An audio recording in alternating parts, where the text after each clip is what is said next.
Nigel Nisbet's finest work. He doesn't agree. Doesn't like that song. Is it Wired for Dreaming? Yeah, A Million of You. He doesn't like it. Yeah, bag of shit. Strange, man. Both of you. It's a great song. Why'd you say that? Because it's not Beautiful Insane or... So you don't like Wired for Dreaming? I never got into it. We had a good debate with Nigel about Wired for Dreaming. He doesn't like it. The problem is, I know I saw. The problem is with Wired for Dreaming is that I don't associate it with a moment. Okay. In what way? Because it came out in 2008. Well, 2018. And also I didn't know it then, and so it just, Beautiful Insane. I know where I was when I was listening to that, when I started listening to it, and it brings me that moment. But anything else, it's just, Interesting. Well, hold on. You like Foot Soldiers, though? You like In Here We Fall? The second album as well. Sorry, the second album as well. That brings me... When was that released? What year was that released? 2000. I even remember buying that. I was in America. Yeah. And you bought it in America? I bought it in America, and I thought, oh my God, this is an American version of Electrasy's album, because it's got Morning Afterglow on it and Angels, but it's all different. It's an American version. Oh my God, look at all these new songs. This is crazy. I didn't realise it was a second album. I'm gonna do it the old-fashioned. This is classic Steve now, because everything was going really well. Everything was done. It was all smooth. He logged on. He tinkered with his guitar, and then we sorted Dave out. He did his job. He was brilliant, and now it's all gone to shit because he's fucking around again now. He's got one of those covers on his mic as well. Yeah, I know. He's tinkering. It's lovely. Can't help tinkering. I lost it. Found it in the bottom of a t-shirt box. Yeah. Is your microphone propped up by the Hoover today? No, I've got a proper stand now, so that's sorted. I've got a proper stand as well. Look, whoa, it goes all over the place. It's good. Well, it's not as posh as that. You're recording it, Pete, because usually it's this kind of shit that gets on the. I'd be lying if I said I hadn't been recording from the start for the last 10 minutes, to be honest. Yeah, I thought so. Some ground rules. Can we swear? Yeah. Yeah, we can swear. We're NSFW. NSFW. That's what they say, isn't it? Not safe for work. Apparently that's a thing. No. Yeah, we can swear. It's all very casual. We haven't really started yet. Steve will make a clapper with his hands, and then we'll go like, oh yeah, was that the start? We're started. Right. What are we talking about tonight? We're going to have a 45-minute chat about Britpop, and we brought David Marsden with us. Yeah. From the Britpop podcast. I mentioned on X that we were having someone world famous, and David is actually world famous. He is. In radio, I don't like to brag. Well, I do like to brag, but where is your audience? So it's not the Britpop podcast. So Pete's already got that wrong. So that's a little bit awkward for all of us in the room. But what is it? It's the Britpop Show. Oh, the Britpop Show. That's what I meant. Show. You can get out. Can you kick him out of the room? Is there any way we can edit that out? I'll edit that out. We'll start from this bit. All right. No, we won't. We'll keep it all in because it's good. So it's the Britpop Show. Okay, right, okay. It's actually world famous because we get people from around the world listening. And one of my favourite things to do is you get this map for where people are listening to it. And you can zoom right in, and I mean right into almost street level. It's brilliant. So you can look at these really random places where people are listening. I used to do Random Listener of the Week, where I would zoom right into some really random place and into their window. I mean, it's not Google Maps, but it's a map, and you can take it almost down to street level. It's pretty amazing. Garden, where's the most random place somebody's listened to the Britpop Show? Yeah, well done. They're all I mean, you get some in Kazakhstan. There's a load in Asia, which was always a bit weird. Really, Kazakhstan? Yeah. Huh.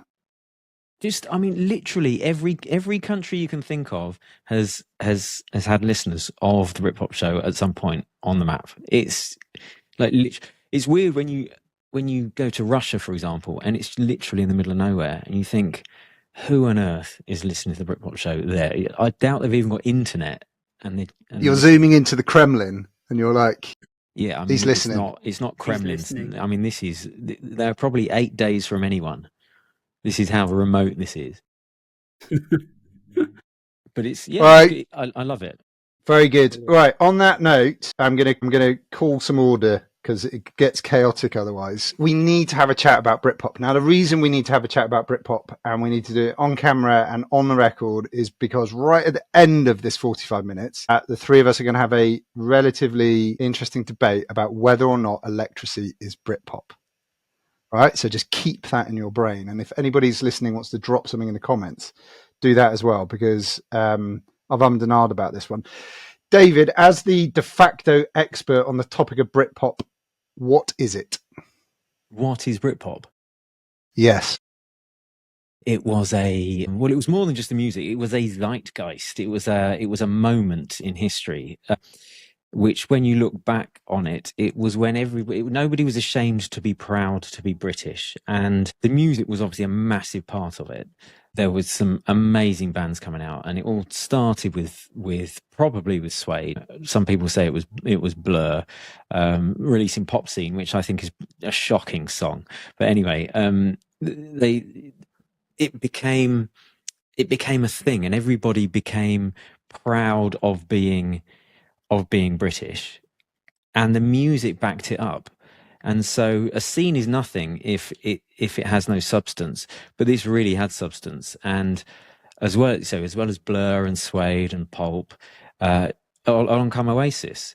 And I interviewed Alan McGee, and he said, well, Oasis aren't Britpop, but they are. I know, he said they weren't. He said Oasis aren't Britpop, but they were part of the scene. And it doesn't, we have this debate a lot on the show, because I like to play quite a broad church on the show. One of the one band that people really get offended at being called Britpop is Radiohead. And there's a listener called Helen. Every time I play Radiohead, he's like, "This is not Britpop, but I like it." Not for me. Now, why is that not Britpop? I mean, they were British. Some of their music on the first couple of albums was quite poppy, but I think they were a bit more, don't know, like indie. They're no more. No, they're not really Britpop. Suede's first couple of albums, are they? Well, I mean, indie I also rock. I do agree that Suede started it, by the way. So I would credit Suede as the start of it all, only because I think it was Stuart McConey, wasn't it, in Select magazine, that referred to Suede's first album as Britpop. Yeah, and also they had that thing about the flag on the front cover and all that kind of stuff. But why would you put Suede in a different bucket to Radiohead? Because I think of Britpop as like catchy, anthemic choruses and that kind of upbeat, confident British tone, quite kind of Kinks, quite kind of 60s. Like there's a bit of it. I don't think Radiohead is that. The Bends. Classic Britpop. I mean, is it more rock though? But how can you say Suede is any less rock than Radiohead? Yeah, that's true. Actually, that's a fair point. Because so the other thing about Britpop for me, and we'll just go straight into it. And you've already said it, David. It's a cultural thing as well. It's about the front people and the kind of like and the clothes and the kind of whole zeitgeist around it. Radiohead just didn't have any of that, did they? Well, they're just a bit boring. Actually, Britpop got hijacked. I think to start with, because I don't think Suede or Blur were really laddish. I think when you look at what they were doing, I mean, they were laddie, but they weren't. I wouldn't say they were laddish. And Elastica, and they weren't laddish. Echo Belly, none of them were laddish. Now, Oasis came along and changed it slightly. Oasis came along with their amazing songs, but they also brought with it a swagger.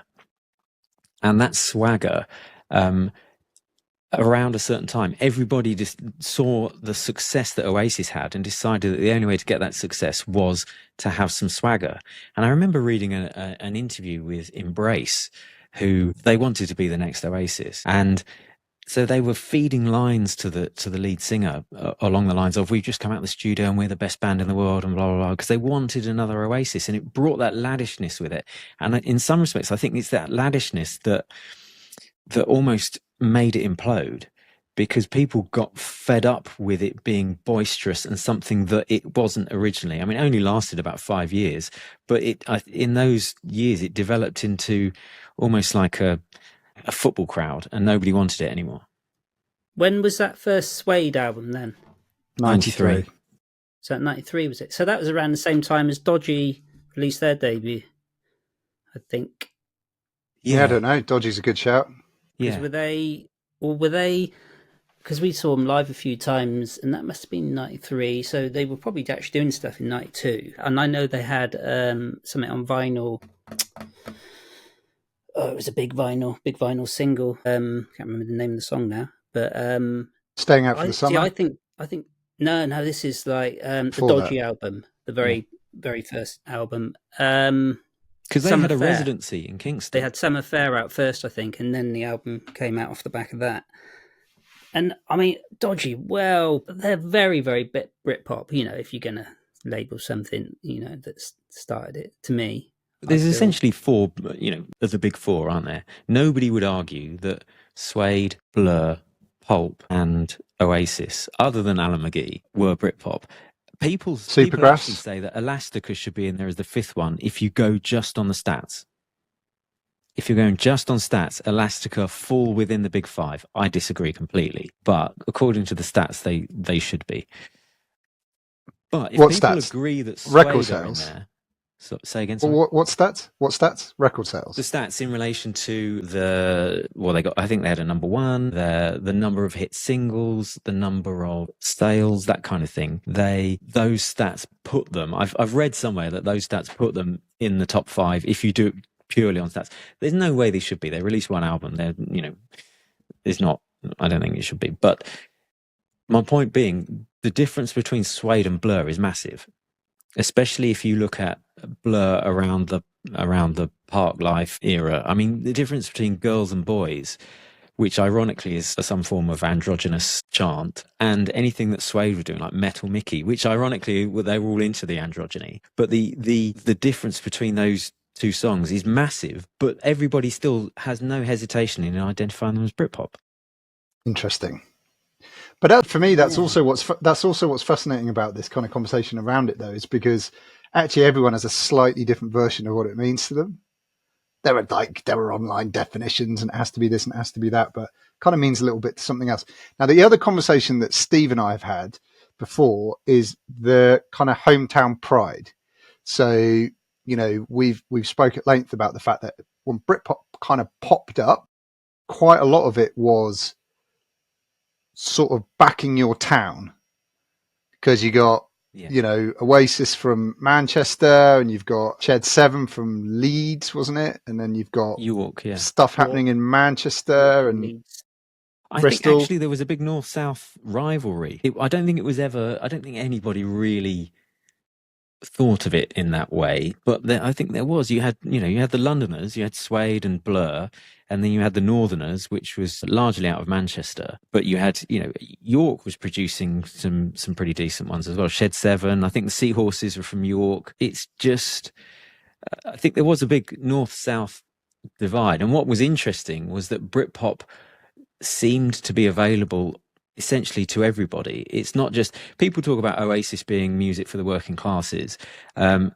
then Blur was music for the middle classes. It was available to everybody. I don't know where Suede is. I guess middle classes just because they're down south, but it was available to everybody, and I think that was part of its appeal. And it was just a great time to be growing up. I mean, I was at uni during the Britpop years, and it was just a great time. Everything was good in the charts until something I just thought of actually was like I mean, we had to go into London to kind of build that kind of industry buzz before we got signed. So we were doing like the Camden circuit and stuff. So I wonder if those bands that are from up north in the Midlands had to come in to London to do the same to get signed as well and do that. because there was some gigs that the A&R men would go to. I mean, they would travel around the country as well, but it always seemed like you had to go and do a bit of London as well as part of that. Well, I think Manchester had a couple. Manchester had a couple of labels. Yeah, who signed Oasis? Because they were based around Manchester. Alan McGee. Yeah, Creation. Right. That's right. Yeah, Creation, exactly. And I think they were. I heard a lovely story about Creation, and that they were struggling financially, and that they were very labour orientated. And Margaret Thatcher had this grant for new businesses, and they applied for it, and they were getting paid, and it sort of kept them afloat. So without Margaret Thatcher, they might have never been Oasis. That's hilarious. That is hilarious. So apparently, we're with Food Records. Yeah, there you go. Yeah. So that's originally called Seymour. Yeah. So were they a smaller label under a big label, like under an umbrella of? Because a lot of Ireland did a lot of Britpop bands as well. Do you think the other thing is? Do you think a lot of these bands in these local towns and cities sort of picked up the baton, if you like, in 93, 94, 95 from other bands that had just come slightly before them? Because like I think of the Stone Roses and I go like, not Britpop, but they kind of led the charge. They kind of opened a lot of doors. They're still referenced by a lot of bands in the kind of Manchester area as being the band that we were following. Yeah, well, when I the inspiration, Rick Witter, Clang, they said that, they were still at school when that came out, but it was that record that made them think we've got to do better. We can't just be doing whatever. We've got to be much better. If we want to be anything like these guys, we've got to be better. But personally, I don't think, I get slaughtered for this. I don't think the Stone Roses were as big an influence as people say they were. Certainly they weren't to my music. If you say that out loud, you get absolutely slaughtered. And I have, so I will. But I tend to say that about Oasis, see? So that's even worse. Well, there you go. I mean, but people never tick my box at all, really. But it's not that it didn't tick my box. I mean, I think the Stone Roses were a good band, but people put them out as the best band ever, and they saved music and blah blah blah. Look, they had one good album. Their singer can't sing live, and the second album had maybe 2 good songs on it. That's it. But if you say that out loud, people lose it. If you had to pick a band, so if you had to pick between the Stone Roses and Primal Scream every time. I don't know, because Primal Scream is another Stone one. Roses. They're on the edge. Ironically, I'd probably go Stone Roses with that. Whoever the other one is, I think this podcast is going to get some comments, isn't it? Going to get some. Well, that's Right. Good. Oh, let's just carry on. Let's just slate everything. We're not slating anybody. We're having a good old chinwag about music. Yeah, we haven't even got there yet. Because so I'm gonna just like read out a couple of bands from the era, and we got to go like Britpop, not Britpop, debate them a little bit. Controversial. David's going to go mad when I say this. Had a number 1 single and album in '94. D-Ream. Come on. So you're saying D-Ream are Britpop? I'm not saying they are. Well, some people have said to me D-Ream were in that early batch. Radiohead had released one of the best albums in the best Britpop year. Radiohead are too depressing. The Benz is Britpop is about upbeat. It's about You telling me it is? I mean, we've had the discussion, but Radiohead are not more depressing than Suede. Have you listened to the Drowners? True. Yeah, no, true. Well, Yeah. Anyway, Dream, definitely not. Look, they were part of. Not every Suede song is depressing, by the way. Trash. Well, that Coming Up is an album in itself that we can talk about. I can talk about Coming Up all day. I mean, it's clearly their best album. Again, I get slated for that, but it's an album. I think they deliberately said, right, we're just going to write singles. We're going to write hit pop singles, and they smashed it. The whole I've got that on vinyl, and it's one of those where sometimes with vinyl you're like, I can understand why people got a bit hacked off, or, I had to get into albums. That one, it's just hit after hit. It is. it just never ends. You know, even songs like, I mean, there's got to be, I mean, there are only 10 albums on it. So it said 10 songs on it, and there's 7 or 8 potential singles on there. Even like the chemistry between us, something like that, is just brilliant. Just brilliant. But I think the other, sorry, just really quickly, the other one, I love this conversation about Suede, by the way. The reason I was never into Suede as much is because there were a lot of pictures of Brett Anderson on my sister's bedroom wall. And so, like, the blokes, boys, lads, we had Oasis and Reef and all that kind of stuff. Like, hey, Brett Anderson really made Suede, I think, far more approachable to the females than other bands did. Damon Albarn was a bit the same as well. I think he had quite a large kind of fancy following. You've thrown out D-Ream. I mean, that's just nonsense. I will throw back to you. All right. Reef. Not Britpop. Not Britpop. Why? Steve? Ooh. Well, let's go through the factors, shall we? Think of the TFI They're Friday in the right era. riff. They're in the right They era. are in the right era. They are a guitar band. So, you know, tick. Steve was just going there with TFI Friday. They were very much part of the zeitgeist, because you couldn't turn your TV on a Friday evening without hearing Reef. Yeah.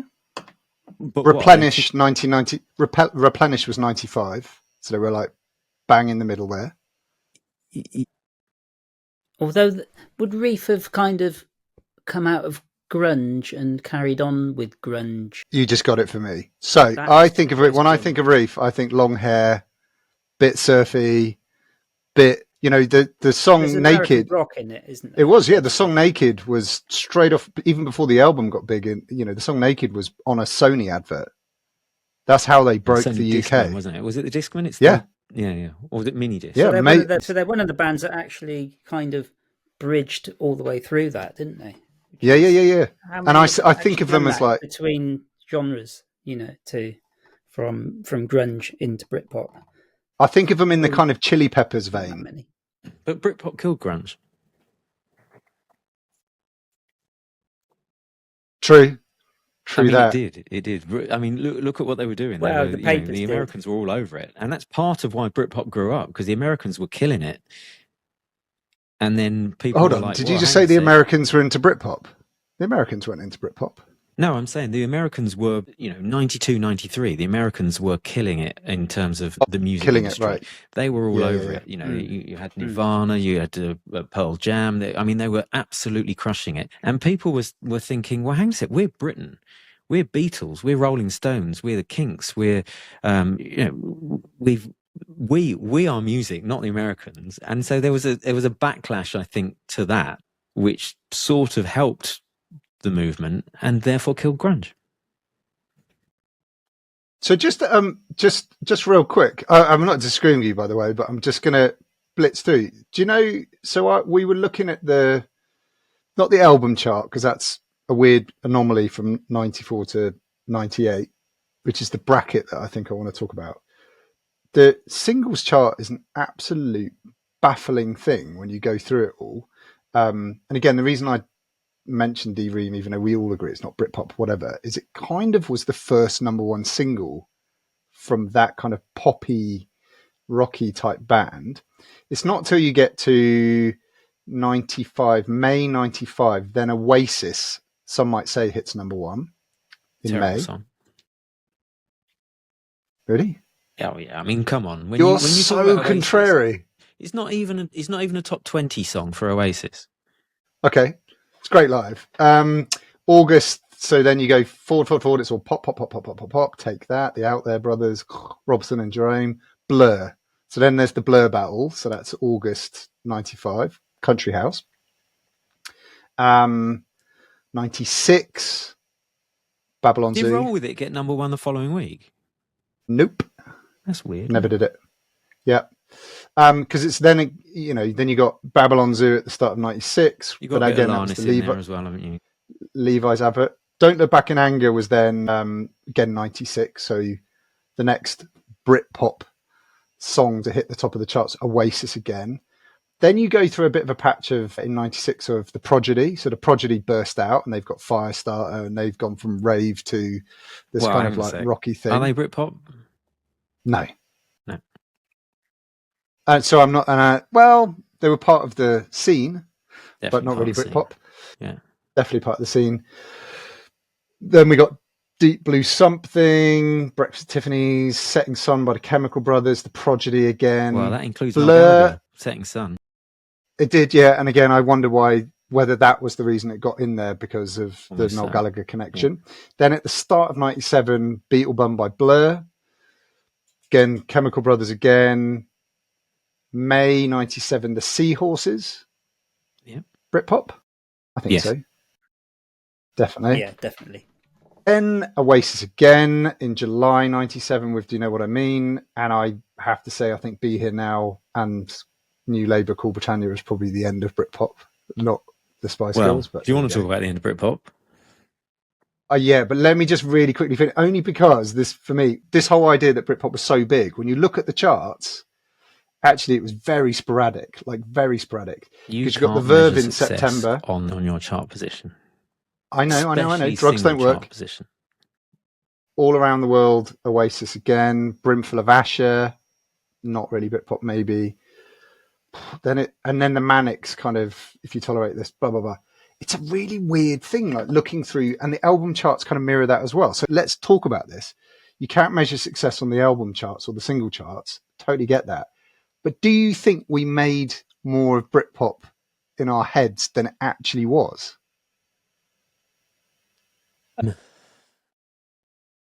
No, I don't think so, because it was, look, there's always going to be some nonsense around. There's always going to be your Robson and Jerome's who knock. It's all nonsense in the charts. All of it. 4 years of absolute shit. I don't want to talk about now because it's just not. No, even then, the 90s. Awful. Is it about where the priority for the marketing is going from the record companies? Because if you go further down into the charts, so the band's all still there, but they're just not getting the number ones because they're not being pushed. Well, that's an interesting point. So we're going to talk about 98, but in 97, 98, I was in York for a year. I was studying in York for a year, and I went out and bought Robbie Williams' debut album and got a lot of flack. Life for a Lens.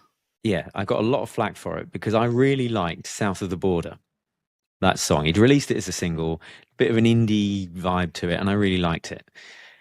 And then that Christmas, he released Angels, and suddenly everyone's listening to Robbie Williams, and I was like, see, told you so, told you. Anyway, the first week of 1998, Angels was seventh, was seventh in the charts. Sixth in the singles charts was Avenging Angels by Space. Oh, tune. Yeah. What a tune. But what the point being, tunes like that were actually still being recognised and getting quite high in the charts. Now, I think Steve's probably right that it might have been that you had the Spice Girls and all that who had a real big marketing machine by them, and they were the ones nabbing the number one spots. But if you drop a little bit down from that, there were some good songs in there. There was and good Britpop songs from artists that people don't necessarily even know. I mean, if you speak to anybody about, speak to my mum, she's heard of Oasis, but she has never heard of Space. But they were number 6. Yeah. So interesting. I think I don't like measuring that success in terms of chart position, but in terms of chart position, I think Britpop was doing better than you thought. But it's more than that. So, for example, look at the best Britpop awards ever when Jarvis Cocker got on stage with Michael Jackson. Yeah, and amazing. That was the classic. Michael Jackson, this big marketing machine, who was had all these people behind him, and everybody had heard of him. And Britpop came and just basically stamped on him and said, "You know what, we're going to bring our own mark to this." Excuse me. And so I think that in itself is success. The fact that Michael Jackson had even heard of Jarvis Cocker, and then it gets even better. What with the fact that he was arrested and who his lawyer was and all that kind of stuff. But Bob Mortimer, imagine. Come on. Sorry, hold on. Is that true? It's true. Bob Mortimer had a law acted degree, as Jarvis and then Cocker's Jarvis lawyer. Cocker was arrested after going on stage. I mean, all he did was waggle his arse at Michael Jackson because he was a bit affronted by Jackson standing up there looking, pretending that he was Jesus with all these kids around him. Yeah. Anyway, so he waggled his arse at him and got arrested. And Bob Mortimer was his representative at the police station because he had a law degree. That is incredible. There you go. I did not know that. No. I did not know that. What But happened then, in court then? Did it go to court or was it just No, I think it was dropped. Yeah. Even so, isn't that so? People like Vic and Bob, I sort of associate with that era as well. And there was Shooting Stars and Stuff from Above and all that, so much stuff going around. And it does also kind of drive me into that cult. It's a cultural thing. It's like everything that was going on at that time equaled the Britpop era, not just the music, not just the charts, all that kind of stuff. The clothes, the hair, the TV, but there was the other books, stuff. like everything. There was other stuff. The goths will tell you there was still goths around. There was other nonsense around. There's Robson and Jerome. It was just its moment in the limelight, and the real beauty of Britpop is that it was given its moment in the limelight, and it didn't just stand up to it; it exceeded it. It came out and said, "You know what? Yeah." And the bands that came out, the music that they were producing was just immense. It was good, eh? When did it peak? Yeah. What was the peak? 95, 96. But and what for you? Kind of, I put you on the spot and say, what album was I'll tell you the tip? So started by Suede, the peak was somewhere around Different Class by Pulp. I was going to say Different Class by Pulp. And the end of Britpop, 95. And the end of Britpop, ironically, was This Is Hardcore by Pulp. Ooh, interesting. I thought Be Here Now by Oasis, but there you go. I think that's much maligned, but there are some absolute gems on that album. Yeah. Steve, we've not really heard from you at all. Electrasy were just like ripping their way through the local scene down in Somerset and stuff, 96, 97, and then charting in 98. Were you aware of all the stuff that was going on Britpoppy around you? Not as much, no, because we were digging so deep in our own songs and songwriting and rehearsing, gigging, and I mean, we were buying records and stuff, but it's interesting to hear, like, especially like now we've got more time to sit back and reflect, especially like listening to what David has to say and songs on Britpop Show, which I listen to regularly, and it's like, God, just like so much music there that I hadn't feel like I missed out on, really. And it's like at the moment, it's like I really want to start digging a lot deeper into Manson. Really, we'll come to that in a second. But was a conversation ever had with you guys that, do you know what, Blur have just released a song like this, or Suede have just released a song like this, we should do something a bit like that? Well, it's a bit crap to just copy, isn't it? No, but I'm not talking copy, but I'm talking the type. So I'll give you the example we talked about coming up, and Suede just decided we are going to write just some pop classics. We Suede are going to do our own take on a pop album. Did you guys ever think, I don't know, Blur have done something a bit dancey, let's, with Girls and Boys, let's do that? Or did you just do your own thing? It's probably certainly signed to the labels. It's like they're looking for singles. So I think any band is going to have that pressure from A&R to, if you're going to put like a bit of a dirgy album or very slow tempo album, the chances of like charting are probably a lot slimmer because, radio aren't going to pick up on it.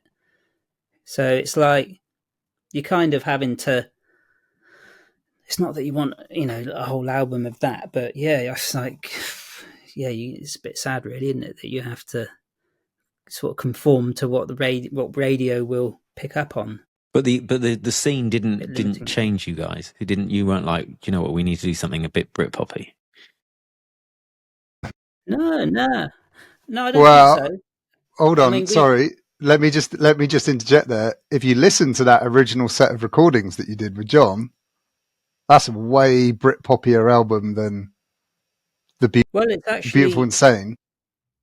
Yeah, well, it's more bandy, grungy, but you got to think like me and Ali had been like playing in bands covering like Black Crowes, Pearl Jam, Led Zepp. And so when it came to actually, and obviously Nigel wrote the songs, but we brought a lot, me and Ali particularly put a lot of rock into those early sort of songs, really. And also Paul was really into Radiohead and our drummer. There you go, Britpop. Not Britpop. So yeah, it shouldn't. Yeah, it wouldn't be. It would be classed as grunge early on, really. Yeah, I love Blur. Probably if there was any band influenced us early on, would be Blur. I think. Now, I'm not known for shying away from controversial opinions, and I have one about Blur. Brilliant singles, album tracks, filler. It's either killer or filler for Blur. It's either amazing singles. But there's like End of the Century. And the rest, End of the Century is just brilliant. Yeah. And then the rest of the album is a bit like, not sure about this. Controversial, I know. Yeah. I guess that's Damon's thing though, isn't it? It kind of weaves in and out in between songs in different, very rapid changes of tempo and styles. Quite, there's a lot of very short punky songs in that as well, aren't there? When did they just hit the public with song 2? Because that was 97, wasn't it? I mean, that was bye Britpop for Blur. That was their way of going, we're not doing that anymore. Bye. Like they really did get out there, didn't they? But then you could say the same for Supergrass, I guess, with like Richard III. Britpop. That's off their second album. That second album pretty is full on, isn't it? Incredible. And for me, it's an absolute Britpop staple. It's brilliant. I mean, they fit right in. Yeah, I love Supergrass. And Ali was saying the same last week as well. Like Supergrass almost universally binds music fans of that era together. Like you really struggle to find people that don't go, oh yeah, Supergrass, amazing. So good. It's interesting, isn't it?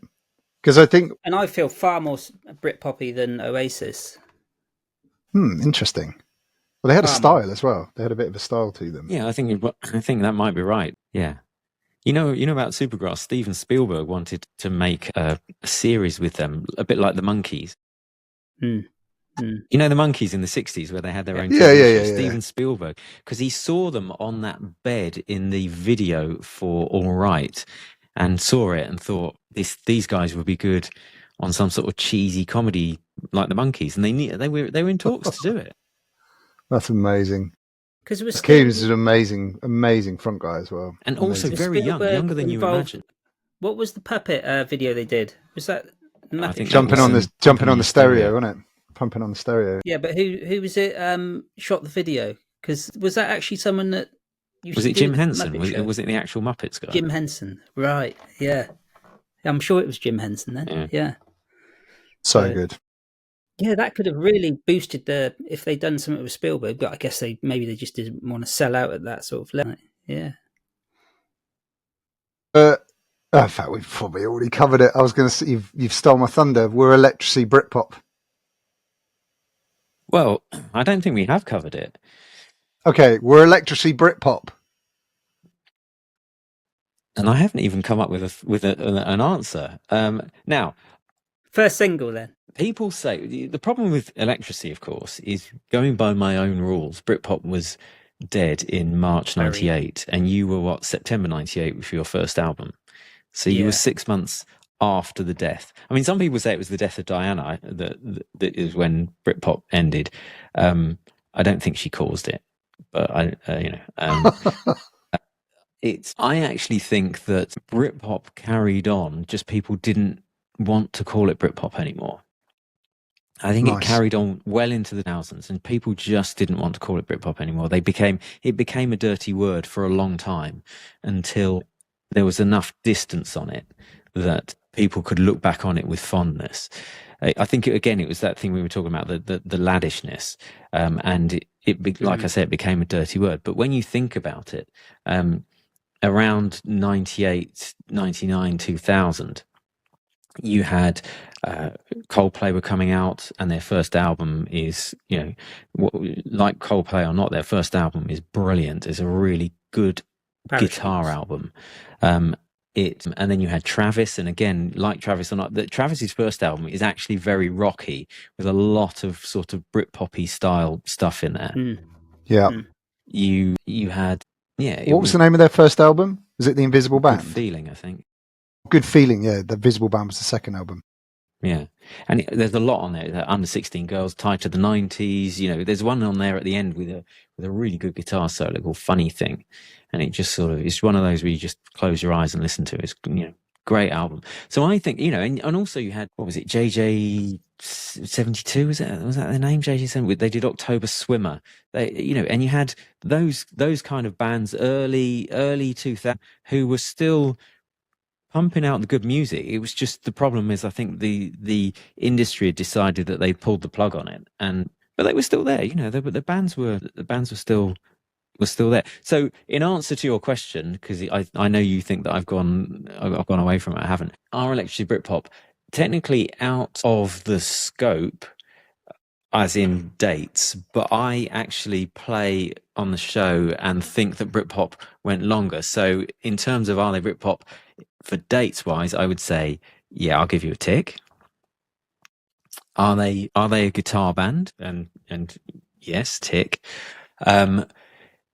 Electrasy fused a lot of styles though, didn't they?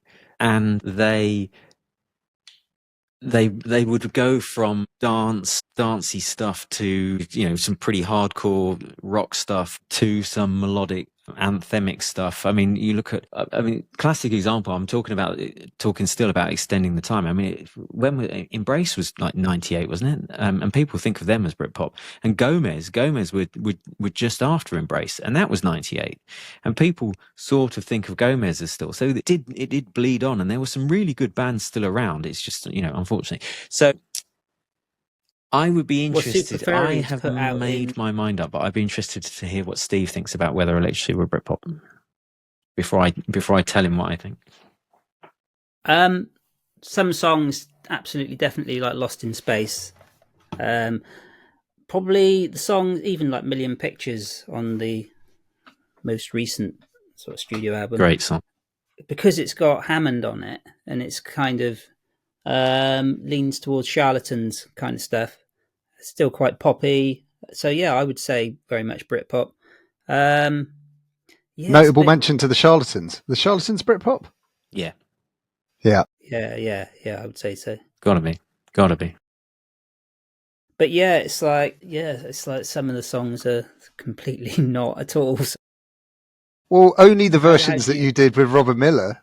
Only the versions of them you did with Robert Miller. If you'd used the John Sweet versions, it's almost unilaterally everything would fit into the Britpop category. It would do, for sure. Yeah, I think you guys as well. I think by 2000, so your second album was obviously a much rockier album and less dance influence, but that was, like you say, probably the producer. But I think, well, that was us basically. Yeah. And so it was probably your producer on the first one that turned it into a sort of, you know, made it a bit dancey. Yeah. But that was probably his reaction, because he was probably had more of a finger on the pulse of the industry. His reaction of where people wanted it to go, because he was probably being told Britpop is now a dirty word. Turn this into something other than Britpop. Turn this into something a bit more dancey. People are all now into dance. They're into, you know, they're into the Spice Girls. They're into whatever. But 98, you know, there's Space Hog's second album was 98, and I call them Britpop.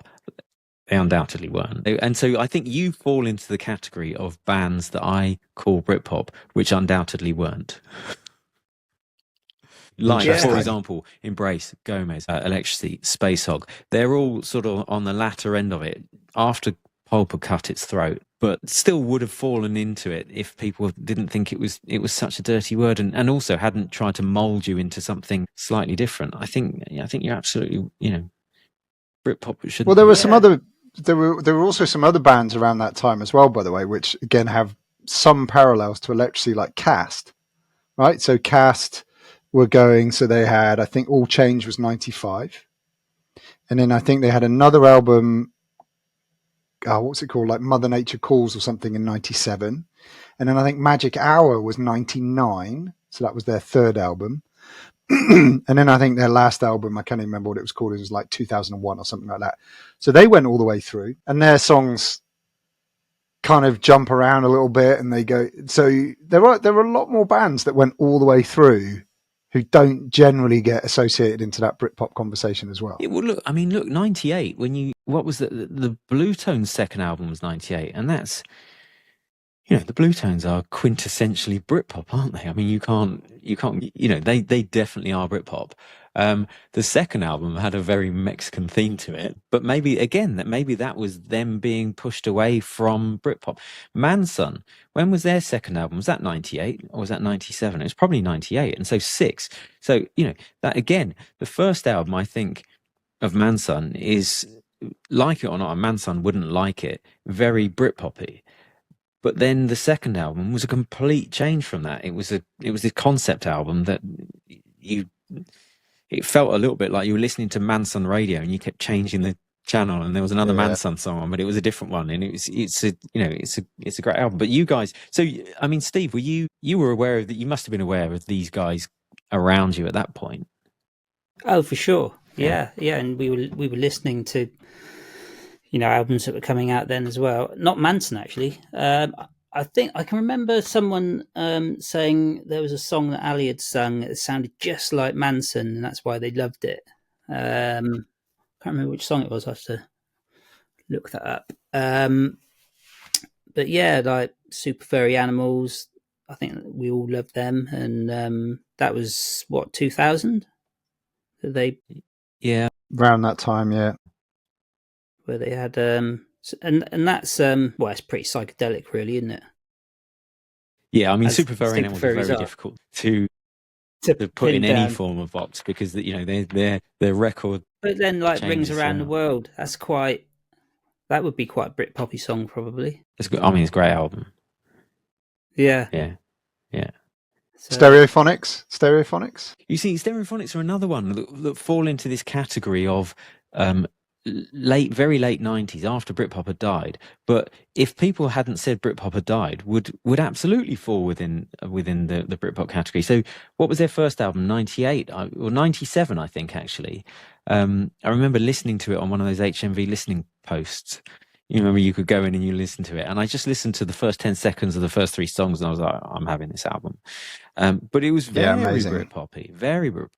Word Gets Around was 97. Yeah. So that was the first album. Then Performance and Cocktails was 99. Yeah, but this was a classic example. They're very much, Stereophonics are very much in the mold of Travis and Coldplay, who they had their first album and then released their second album a couple of years later and got big. I mean, Stereophonics never really stopped. They're still going, and they got, every now and again they get another hit, like Dakota, which I think is not the best song in the world. So that got them a big then, hit. David, where would you place Manic Street Preachers in amongst that? Because I feel like Stereophonics, Manics, there's kind of some similarities there. Yeah. Well, I mean, I say Manics are definitely Britpop. Do you? Right. Yes, because, their first couple of albums are anything but Britpop. But when they released that album with Design for Life on it, it was just so... But isn't that just an outright rock anthem?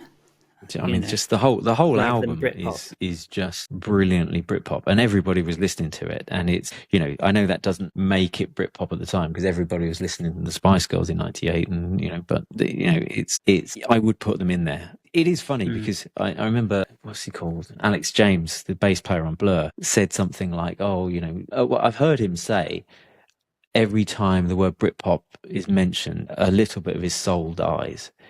But then he's releasing Britpop Cider and things like that. So it's obviously not, I think at one point, like I say, Britpop became it was embarrassing to be a part of or associated with it. But now people have got to a certain age where they look back, not even with rose-tinted glasses, they just look back without the shame of it. And it's like, wow, what great music. Oh, it was amazing. It was a good time. Okay, that's why so many people listen to my shows, Pete. Of course. Yeah, exactly. What is it? The Britpop Revival Show? In it. Just don't even. I'm joking. The Britpop Show. Available on Amazon Music and everywhere except Spotify. We could talk for like ever and ever and ever. We may even come back and revisit this one. We have to. In fact, before I ask the question that Steve hates me asking all the time, do you think the American... My favourite radio DJ. Well, hold on. Like, thought just came into my head. Britpop kind of took over from the American rock music of the early 90s. Do you think the Americans took it back over at the end of the 90s? With what? Do you think they reclaimed it a little bit? You know, like Limp Bizkit and Lit and like those, and Linkin Park and those bands kind of like came back out swinging. Like, is this the story of... What did they call that? They called that new metal, didn't they? Yeah, and it was, you know, and I got into it, and in fact, Electrasy's second album, as you've already mentioned, David, kind of leaned into that a little bit because you were over in America with Arista, and then you're releasing like Foot Soldiers, stuff like that. It really did kind of hit that spot with the Yanks as well. But do you think the Americans kind of took it back? We're having this now. No, we want the world back. We still had Coldplay, Travis, Stereophonics. We still had our bands. We still had them there, and like I say, below that there were others. There was it was JJ72 doing October Swimmer. There were bands bubbling around. There was Sea Fruit. There was, you know, listen to October Swimmer. It's yeah. So JJ Fruit. My point. JJ Fruit. Sea Fruit. My Sea Fruit. My point being that there were the big bands. And just like with Britpop, you had the big bands, and then you had the sort of I don't know how to call them, second level bands and third level bands. There was just a whole scene, and it went from the, you know, all the way up. And I think that carried on into 2000. So yeah, I mean, America tried to come back, but you know, I got a kick in the other week because I thought I said that Garbage was a British band, and they were like, no, they were American.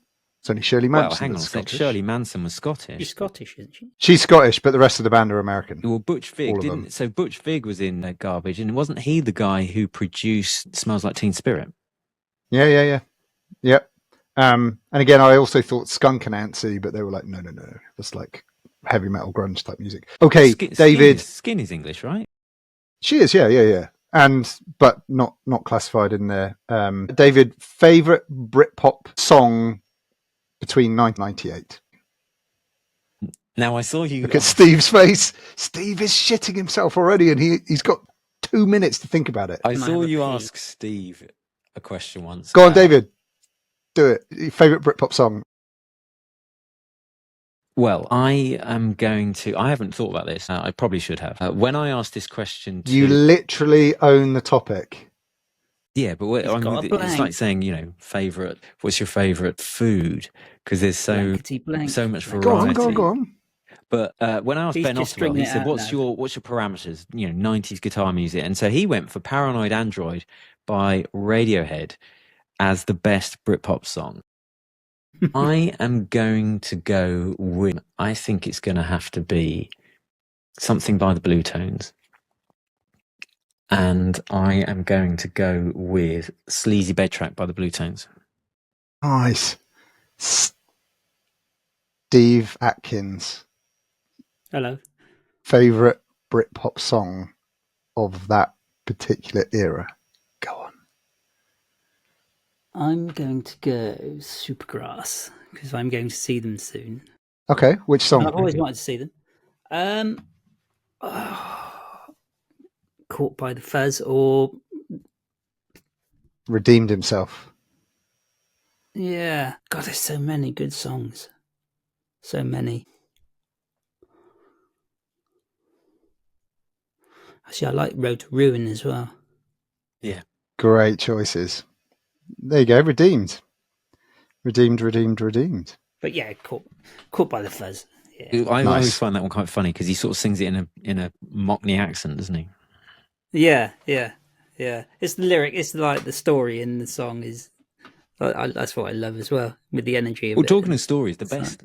Brilliant. I think the best story in any song is that Rialto song, Monday Morning 519. And I don't know whether you're familiar with it, but it's basically this. It wouldn't happen nowadays, but it's a dude who he's round his girlfriend's house. He goes home because he's got to get up early the next morning. He sees a film on TV that's just come on that he knows she wants to watch. Now, you can't record it, or, you know, because it's back in the 90s, right? So he rings her up on the landline to say, oh, there's a film you want to watch that's just started on TV. No answer. and he keeps ringing every hour and she's not answering, and it gets to Monday morning 5:19 and it's 5:19 in the morning and he kept ringing and she's still not answering, and he's like, where is she? And he's scared to ring again because he knows that if he rings again and she doesn't answer, then that's it, they're over, it's the end. Brilliant. But the point being, again, Rialto, I think Rialto at 98, I think. Pete's is checking. No, I'm not checking the I time. thought you were. I was hoping you would back He's it up. having curry ordered, But delivered soon. But it's again this thing about, you know, it's supposed to have died 97, 98. It didn't. It carried on. Carried on. My pick. I've got to do it. We're not asking you though, Pete. I'm asking myself because you guys are He's a terrible host. guests. We got to think up another question for Pete. No, you don't. I was going to go common people. David, ask him a really awkward question. I will do. Hold on. I was going to Spot. go. I was going to go common people by Pulp. No, come on.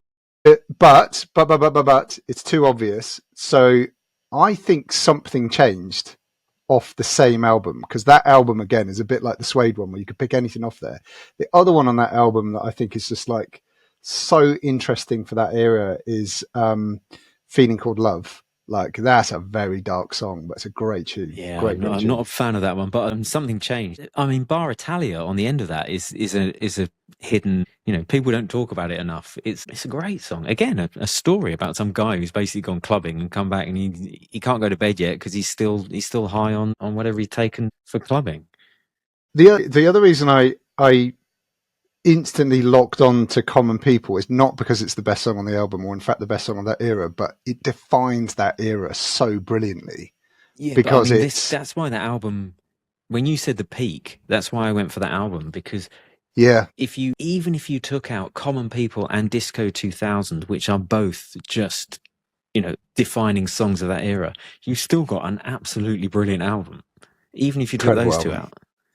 Incredible album. Because that's the answer, isn't it? Richard Osman said this, and he's Matt Osman's brother. Matt Osman being the bass player in Suede. You know, Richard Osman as in TV personality. Is he? He is Matt Osman. Have you just made that up? Brother. No. I'm going to fact check that. You can fact check it all you want. Anyway, he said that's the answer between who's your favourite between Oasis and Blur. The answer is Pulp. That's almost the best way to finish this recording. I am going to have to stop it there because we've been going for well over an hour. Me and Steve tend to try and do 45 minutes. Hour and 7. David, when's the next Britpop show? It's live every out? Monday at 6:00. If not, you can get it on as a podcast anytime at your leisure. People listen to it Saturday when they do their shopping and things like that. And it's available on Amazon Music. Just look up the Britpop Show, or on the internet. If you search on Google RSS, the Britpop Show, it will come up. And there's a whole host of shows that you can look back on. Amazing. And if you're doing it, I can zoom right in and see what street you're listening to it on.